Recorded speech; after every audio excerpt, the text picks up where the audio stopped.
मोहतरम जनाब इम्तियाज़ जलील साहब, मोहतरम जनाब सैयद मोइन साहब, जनरल सेक्रेटरी महाराष्ट्र मजलिस इत्तेहादुल मुस्लिमीन मौलाना महफूजुर रहमान साहब, शहनशीन बतशरीफ़ फरमा अराकीन बल्दिया, मेरे मजलिसी रुफ़क़ा, मोअज़्ज़िज़ हाज़रीन इकराम, पसे पर्दा बैठ कर सुनने वाली मेरी ज़द्दा और माँ और बहनों, अज़ीज़ान मिल्लत, मजलिस इत्तेहादुल मुस्लिमीन आप तमाम के लिए कोई नई जमात नहीं है, बल्कि अल्हम्दुलिल्लाह आप तमाम की दुआएं, आप तमाम के वोट और आप तमाम की मोहब्बतों की वजह से पिछले असम्बली इंतखाबात में मजलिस इत्तेहादुल मुस्लिमीन के उम्मीदवार मरहूम सज्जुल आला को 45,000 वोटों से आपने नवाजा था। मैं इसका आपका शुक्रिया अदा करता हूँ और यकीनन मुझे यकीन है 5 साल में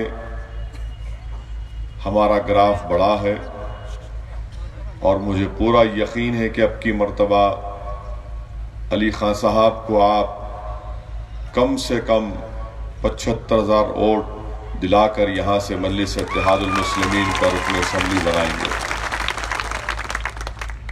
दूसरी अहम बात यह है कि इंतखाबी जलसा ज़रूर है, मगर कल मैं शिवसेना के जो उनके चीफ है जनाब उद्धव ठाकरे की तकरीर के सुना, अखबारात ने भी लिखा, उन्होंने बीजेपी से कहा है कि वतन अजीज भारत में, बल्कि उन्होंने वजीर दाखिला अमित शाह से कहा है कि हिंदुस्तान में यकसा सिविल कोड को नाफिज कर दिया जाए। मैं शिवसेना के उद्धव ठाकरे से पूछना चाहता हूं, मोहतरम, यकसा सिविल कोड के माने भी आपको मालूम है तो कल सामना अखबार में लिख दो जरा। दूसरी बात यह है कि कल आपने टीवी पर देखा होगा कि हमारे मुल्क के वजीर दिफा फ्रांस गए थे। फ्रांस में एयरक्राफ्ट रफाइल को नया उनको हमारे मुल्क ने ख़रीदा, वहाँ से अच्छी बात है। हमारे पास जो एयरफोर्स के मिग हैं, सुखोई है, जो भी हो पुराने हो चुके, हम नए ले रहे, ठीक है, वो अलग बहस है। मगर डिफेंस मिनिस्टर नया एयरक्राफ्ट ले रहे हैं, रफाइल एयरक्राफ्ट के पहिए के आगे 2 नींबुआ रखे हुए हैं, 2 नींबू हिंदुस्तान के नहीं, वो पेरिस के थे नींबू। ये हंसने की बात नहीं है, ये सही हुआ है। नया एयरक्राफ्ट ले रहे तो नींबू रख रहे आप। यकसा सिविल कोड कहां से लाएंगे बाबू आप नींबू रखते, कोई हरी मिर्ची लगाता, कोई लाल मिर्ची लगाता, कोई करियापात के पत्ते लगाता। ये हिंदुस्तान की खूबसूरती है कि वजीर दिफा यहां से फ्रांस गए तो भी फ्रांस एक ईसाई मुल्क है, ईसाई बनाकर, वो ईसाई मुल्क है, ज्यादातर ईसाई वहां पर है। हम एयरक्राफ्ट ले रहे तो भी पहिए के बाजू नींबू रख रहे। आप बोल रहे यकसा सिविल कोड नाफिज करो। मैं अपनी नई गाड़ी लिया तो नींबू नहीं रखता हूं, मैं नींबू का शरबत बना के लोगों को घर को बुला के पिलाता हूं, लेको पाशा नई गाड़ी लिया पियो। यकसा सिविल कोड कहां से लाएंगे उद्धव ठाकरे आप? अरे जो दिल में आया लंबी लंबी छोड़ रहे। यकसा सिविल कोड हमारे मुल्क में, हमारे हिंदू भाइयों से पूछो आप, दया भागा मिताक्षरा 2 स्कूल ऑफ थॉट है। जैसा हमारे पास हनफी, शाफाई, मालिकी, हम्बली है, दया भागा मिताक्षरा एक दूसरे के अलग अलग उनके तरीके हैं, आप एक कर सकते हो उनको। यकसा सिविल कोड ला रहे, आप बात करना चाह रहे हैं। हमारे हिंदू भाइयों को हिंदू अनडिवाइडेड फैमिली में इनकम टैक्स में रिबेट मिलता। बड़े बड़े करोड़पतियां हैं, इनकम टैक्स देने आए कि बोलते नहीं हम हिंदू अनडिवाइडेड फैमिली है, टैक्स में कमी ले लेते। तो हमको भी दो ना। हमारे पास भी, आप ही खुद बोलते मुसलमानों के पास बहुत बच्चे हैं। हमारा भी जॉइंट फैमिली, आज खाना खा किया अली खां का ने, पूरा जॉइंट फैमिली है। यकसा सिविल कोड लेके आएंगे। हिंदुस्तान के संविधान में यकसा सिविल कोड एक डायरेक्टिव प्रिंसिपल है। फंडामेंटल राइट में, डायरेक्टिव प्रिंसिपल में जमीन आसमान का फर्क है। और फंडामेंटल राइट यह है कि इंसान को साफ पीने का पानी मिलना, पानी नहीं मिल रहा, किसान को खुदकुशी कर रहे हैं। 14,500 किसान महाराष्ट्र में खुदकुशी करे और शिवसेना के चीफ बोल रहे यकसा सिविल कोड ला के दो। अजीब व गरीब इनकी मंतिक है। यकसा सिविल कोड ला के दो। एयरक्राफ्ट ले रहे तो नींबू रख रहे, आप रखो, नींबू रखो, खरबूजा रखो, तरबूजा रखो, अंगूर रखो, क्या क्या रखते रखो, आपको मालूम, आपका तरीका है। मगर आप या मैं अपना तरीका आप पे मुसलत तो नहीं कर सकता ना। दूसरी बात यह है कि कल आरएसएस के सरसंघचालक, उनके बहुत बड़े, उन्हें उठा के बोल दिए कि पूरे क्या कहा उन्हें कि मॉब लिंचिंग जो होती है वो हिंदुस्तान की नहीं होती, वो बाहर कोई दूसरे मुल्क से आई, कोई दूसरे मजहब से उसका ताल्लुक है। मोहन भगवत को जानना चाहिए कि मॉब लिंचिंग होती है हिंदुस्तान में। दिल्ली की सड़कों पर इंदिरा गांधी के कत्ल के बाद हजारों सिखों को मारा गया। मारने वाले मुसलमान थे क्या? सिख जो चल रहा था उनके गले में जलते हुए टायरों को डाल दिया गया था। वो मॉब लिंचिंग नहीं थी आरएसएस के लोगों। वो कौन किया आपको मालूम? अब तक इंसाफ नहीं मिला सिखों को। 2002 में गुजरात हुआ, एक लड़की जो एक अपने गांव से भाग रही थी, हामिला है, साथ में उसकी 2 साला बच्ची है, उसके साथ के खानदान के 8-9 लोगों को कत्ल कर दिया गया। उस बच्ची से 12 लोगों ने अपना मुंह काला किया, उसका हमल साकित हो गया। उस औरत के सामने उसकी 2.5 साला बच्ची को एक पत्थर के ऊपर सर उसका मारकर उसको कत्ल कर दिया गया। 2002 में वाकया हुआ। 2019 में सुप्रीम कोर्ट कहता है कि इसको 50 लाख दो, इसको गवर्नमेंट की नौकरी दो। वो जो करने वाले कौन थे? बहादुर थे वो लोग, मॉब लिंचिंग नहीं थी। मोहन भगवत वो। और तीसरी बात, मोहन भगवत बोलते कि मुल्क में कोई इकोनॉमी बहुत अच्छी है, मुल्क में इकोनॉमी बहुत अच्छी है तो फिर नौजवानों को नौकरी क्यों नहीं मिल रही? तो नौकरी देने का काम भी नहीं कर रहे तो लगा दिए मॉब लिंचिंग पे कि गाय के नाम पे मारो। ट्रेन में कोई औरत बुर्का पहन के जा रही तो उसको डराओ। ट्रेन में खाने के टिफिन खोल के खा रहे तो चेक करो उसमें गोश्त किसका है। यानी ये माहौल मुल्क में पैदा कर दिया जा रहा है। मेरे अजीज दोस्तों और बुजुर्गों, चौथी बात यह है कि एनआरसी लाएंगे पूरे मुल्क में। अमित शाह बोलते आसाम में, बॉर्डर है आसाम का बांग्लादेश से, आसाम में एनआरसी हुआ, 3 करोड़ 11 लाख लोगों के नाम आए, 19 लाख लोगों के नाम नहीं आए, जिसमें से बोलते हैं कि 6-7 लाख मुसलमान है, बाकी दूसरे तबके के गोरखा है, आदिवासी लोग हैं। आपको मालूम आसाम के एनआरसी का कितना खर्चा आया? 1200 करोड़ रुपये।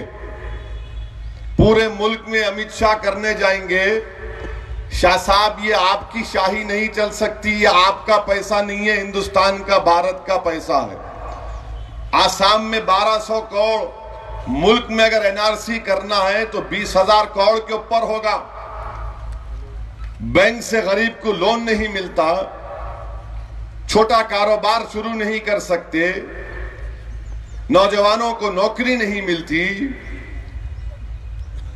नोटबंदी के बाद छोटे कारोबार के लोग बर्बाद हो गए, तो हिंदुस्तान के वजीर दाखिला और वजीर आजम एनआरसी लाना चाहते हैं। 20,000 करोड़ रुपये खर्चा करेंगे, उसके बाद पहाड़ खोद के चूहा भी नहीं निकलेगा इंशाअल्लाह उसमें से। मगर मकसद क्या है कि डराना। डराना किसको डराना?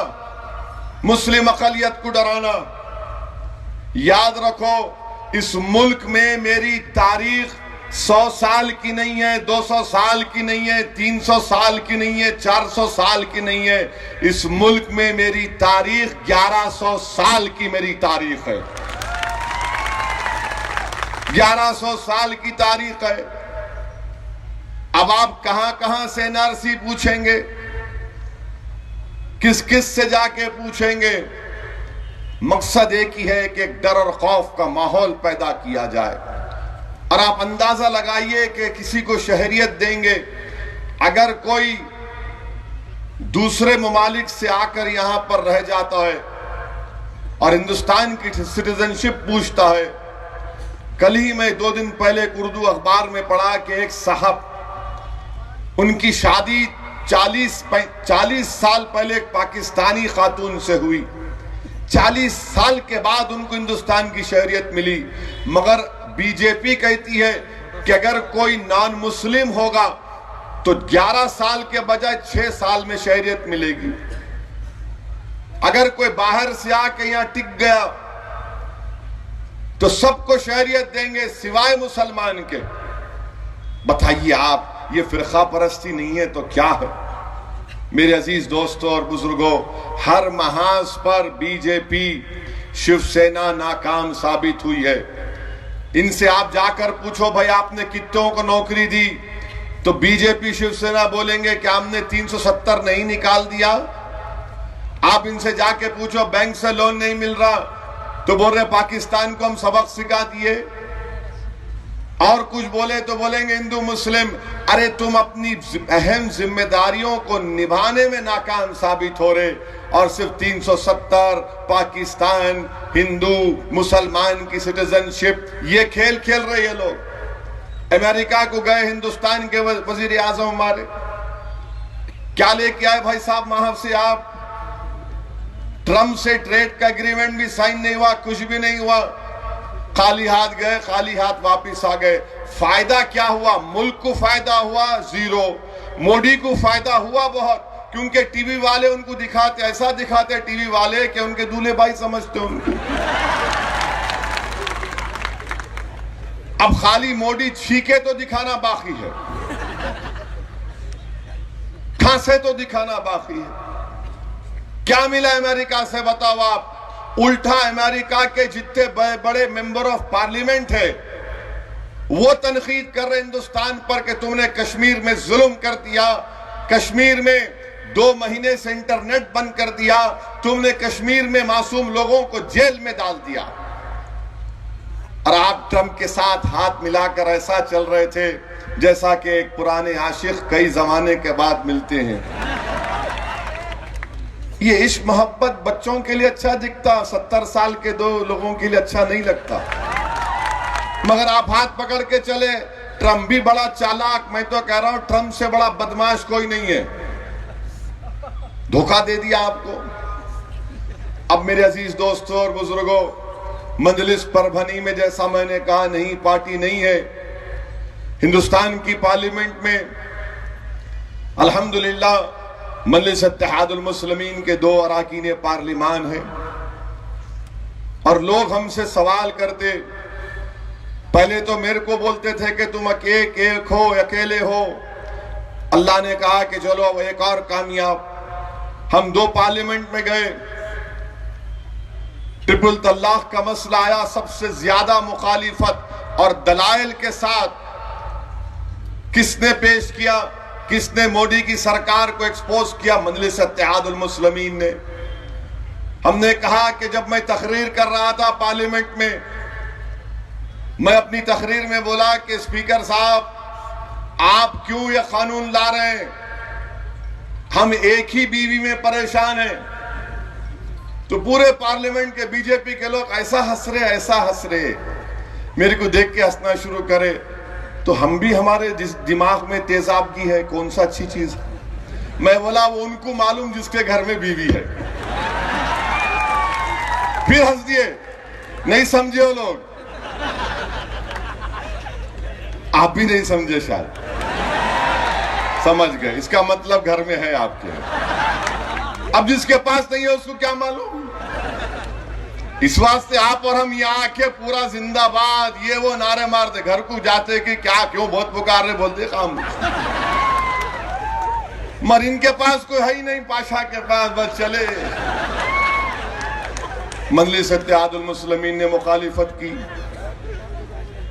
यूएपीए को कानून सख्त करने का बिल लाया गया, मैं और इम्तियाज जलील साहब उसकी मुखालिफत करे। सरोगेसी बिल, यानी आजकल हिंदुस्तान में एक धंधा हो गया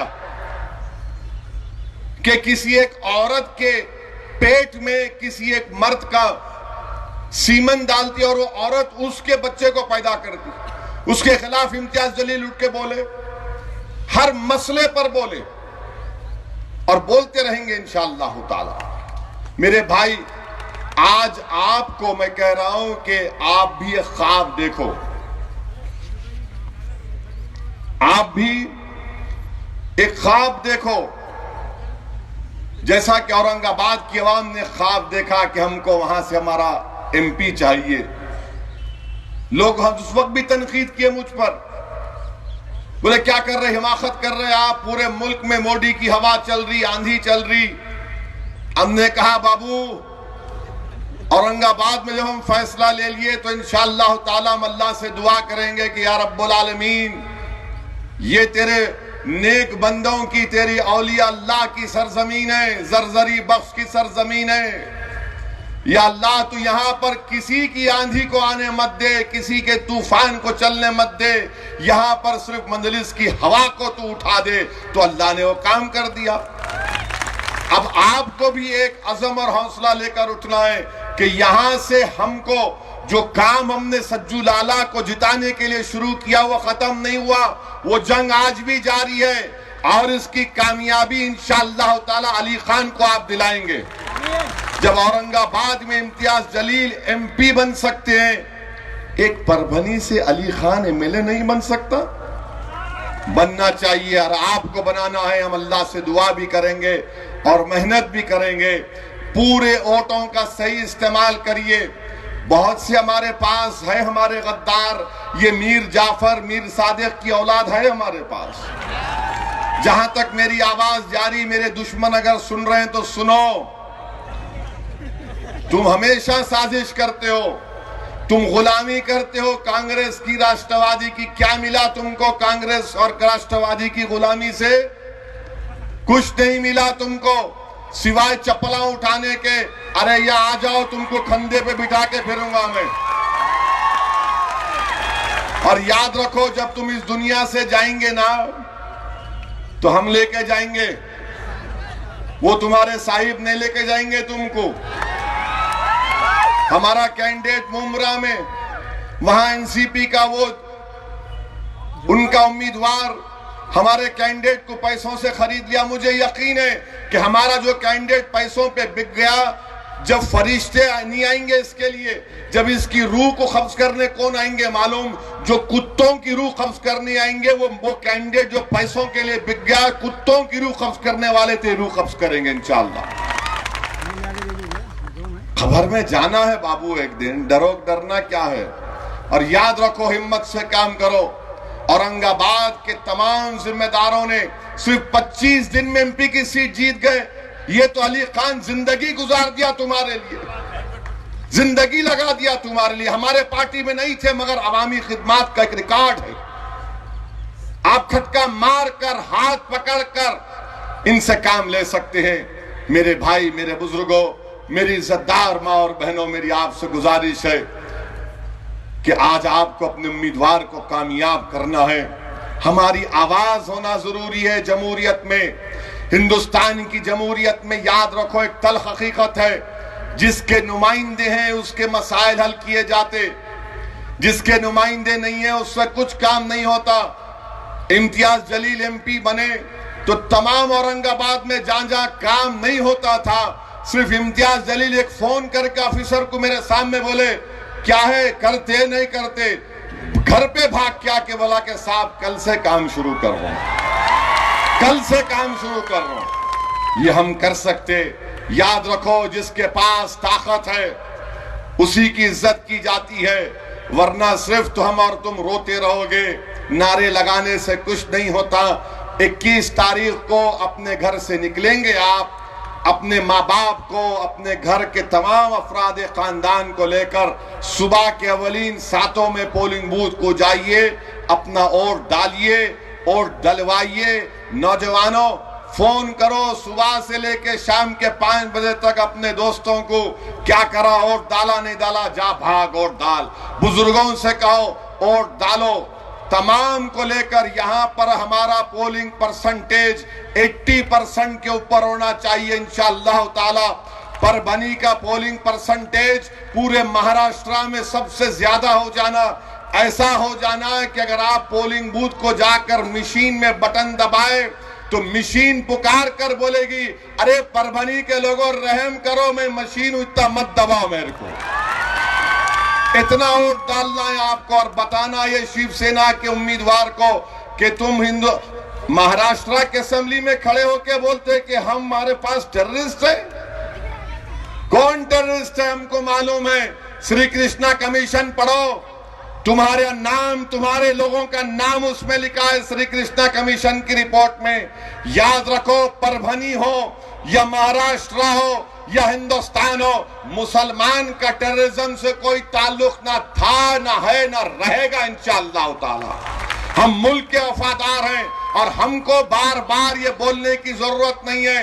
तुम अपना मुंह काला होगा तुम्हारे को शिकस्त होगी, और तुम्हारा वो बयान जो तुमने महाराष्ट्र के असेंबली में दिया, परभनी के गयूर लोग उसका जमहूरी तरीके से तुमको जवाब देंगे। और आपको जवाब देना है ऐसे जालिमों को जो झूठा इल्जाम हम पर लगाते हैं, हमारी वफादारियों पर, हमारी मोहब्बत पर शक करते हैं। मैं आपसे सिर्फ इतने ही गुजारिश कर रहा हूं कि खूब अपने वोट का इस्तेमाल करिए, निकलिए अपने घर से। कामयाबी मुमकिन है, कामयाबी होगी, और अपने दिल पर भरोसा करिए, दिमाग पर मत करिए। मेरे आज के जलसे होने के बाद कल से ये कांग्रेस के, राष्ट्रवादी के, शिवसेना के जितने चमचे हैं वो आना शुरू कर देंगे, आके कानाफूसी करेंगे। तो उनसे कहना, बाबा ये कान में मत फूक, मैं तुझ पे आयतल कुर्सी पढ़ के फूकता हूं, भाग यहां से तू। अब आयतल कुर्सी पढ़िए, भगाइए उन लोगों को, इनकी बात का यकीन मत करिए। ये सीट आपकी है और हम जीतेंगे इंशाअल्लाह ताला। मैं यही चंद गुजारिशात मुझे आप तक कहना था। इंशाअल्लाह ताला और भी जलसे होंगे, मंजलिस के मुख्तलिफ कायदीन आएंगे उसमें। अगर मुझे भी वक्त मिला तो मैं फिर से दोबारा परभनी को आऊंगा, मगर मुझे आप तमाम से एक वादा से लेना है कि आप तमाम जो यहाँ पर मौजूद हैं 21 तारीख को पतंग के निशान पर बटन दबाएंगे, और जो जहाँ मौजूद नहीं है उन तक आप मेरा पैगाम पहुंचाएंगे। कसौद्दीन अवैसी ने आकर आप तमाम से अपील की, बल्कि मैं आपसे भीख मांग रहा हूं, मुत्तहिद होकर अली खान को कामयाब करिए। अस्सलाम वालेकुम व रहमतुल्लाहि व बरकातहू।